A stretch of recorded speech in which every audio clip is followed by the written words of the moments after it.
तो हेलो दोस्तों, आप सभी का स्वागत है आज के इस नए वीडियो में नए टॉपिक के साथ। आशा करता हूँ आप सभी बहुत ही मस्त होंगे और अपने अपने पढ़ाई में तेजी के साथ व्यस्त होंगे। तो चलिए इस प्रकार से आज के इस प्यारे से टॉपिक में हम लोग रासायनिक बलगतिकी के अंतर्गत दर निर्धारक पद क्या होता है, इसको उदाहरण सहित आपको आज की इस वीडियो में जानकारी देने वाले हैं कि दर निर्धारक पद आखिर किसे कहते हैं, इसका एग्जाम्पल क्या होता है। आज की इस वीडियो में संपूर्ण जानकारी देने वाले हैं। तो वीडियो बड़ा ही छोटा होने वाला है और छोटा होने के साथ साथ इंपॉर्टेंट भी होने वाले हैं, क्योंकि दर निर्धारक जो पद है 2 नंबर में आपके बोर्ड एग्जाम में जरूर से पूछ लिए जाते हैं। तो चलिए बिना किसी समय गंवाए दर निर्धारक पद को समझने का प्रयास करेंगे। तो सबसे पहले परिभाषा को ना देखते हुए ऐसे ही समझने का प्रयास करेंगे दर निर्धारक पद क्या होता है। तो कोई भी अभिक्रिया होती है, कई सारी अभिक्रियाएं होती है जो कि एक पद में पूर्ण नहीं होती है, अर्थात एक से अधिक पद में क्या होती है, पूर्ण होती है।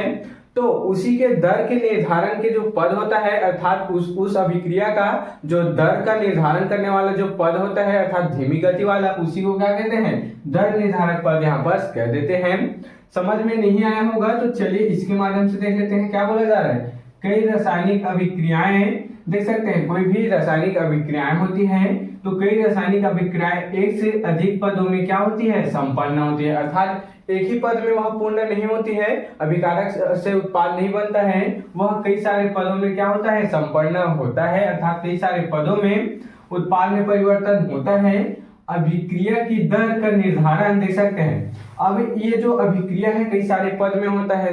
अब इस पदों के दर का निर्धारण जो दर का निर्धारण है सबसे धीमी गति से होने वाले पद द्वारा होता है, अर्थात सबसे धीमी अभिक्रिया जो होता है उसके द्वारा इसका पद दर का निर्धारण होता है, जिसे ही क्या कहते हैं, दर निर्धारक पद यहाँ पर कह देते हैं। देख सकते हैं क्या बोला गया इसमें, कई रासायनिक अभिक्रियाएं एक से अधिक पदों में संपन्न होती हैं। अभिक्रिया की दर का निर्धारण सबसे धीमी गति से होने वाले पद द्वारा होता है, जिसे ही दर निर्धारक पद यहाँ पर कहते हैं। इसको हम लोग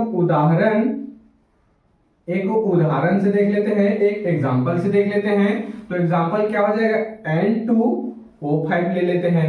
इसके बाद ये जो अभिक्रिया है किस प्रकार से संपन्न होगी, N2 का N2 हो जाएगा और यहाँ पर ऑक्सीजन एक क्या हो जाएगा, बाहर निकल जाएगा, प्लस यहाँ पर क्या बचा, O4 बचा, देख सकते हैं O4 बचा। तो इस प्रकार से ये जो प्रक्रिया है देख सकते हैं एक ही पद में नहीं हुआ, यह एक से अधिक पद अर्थात 2 पद में संपन्न हुआ, तथा यह एक क्या है, धीमी प्रक्रिया है, क्योंकि ये जो O5 है यहाँ से O4 हो गया, देख सकते हैं यहाँ पर क्या हो गया, उत्पाद में बदला तो O4 हो गया, क्योंकि इससे एक को क्या हो गया, बाहर निकल गया, एक ऑक्सीजन बाहर निकल गया। तो यह कैसी अभिक्रिया है, यह एक धीमी अभिक्रिया है, देख सकते हैं। और इसे ही क्या कहते हैं, दर निर्धारक पद, इसे ही कहते हैं दर निर्धारक पद, इसे ही कहते हैं, देख सकते हैं।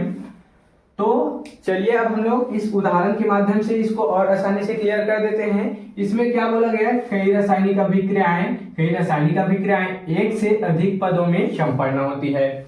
एक यहाँ पर देख सकते हैं वह कितने पदों में संपन्न हो रही है, 2 पदों में, एक से अधिक पदों में संपन्न होती है। अभिक्रिया की दर का निर्धारण सबसे धीमी गति से होने वाले पद द्वारा होता है।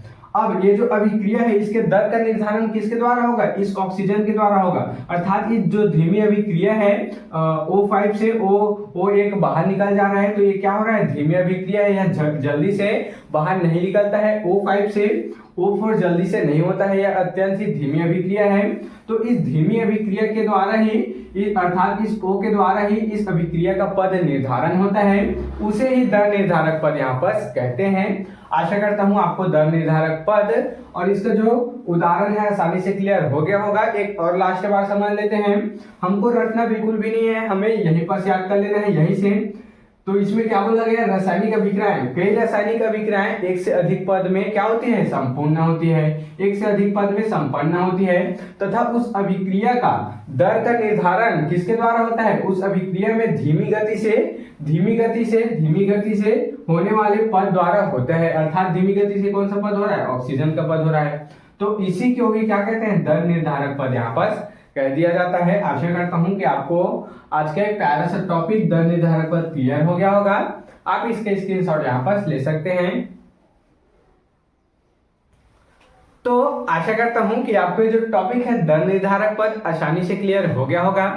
अगर आपको जो टॉपिक है समझ में आया होगा तो मेरे इस चैनल को जल्दी से सब्सक्राइब करके बेल वाले आइकन को दबाकर भी प्रेस कर लीजिएगा, ताकि आपको मेरी ऐसी अच्छे इंफॉर्मेटिव वीडियो और अच्छे इंपॉर्टेंट वीडियो की नोटिफिकेशन सबसे पहले आप तक ही पहुंचती रहे और आप 12th केमिस्ट्री की जो तैयारी है अच्छे इंपॉर्टेंट टॉपिक के साथ कर पाए। तो चलिए फिर मिलते हैं किसी नेक्स्ट वीडियो में नए टॉपिक के साथ। तब तक के लिए जय हिंद, जय भारत।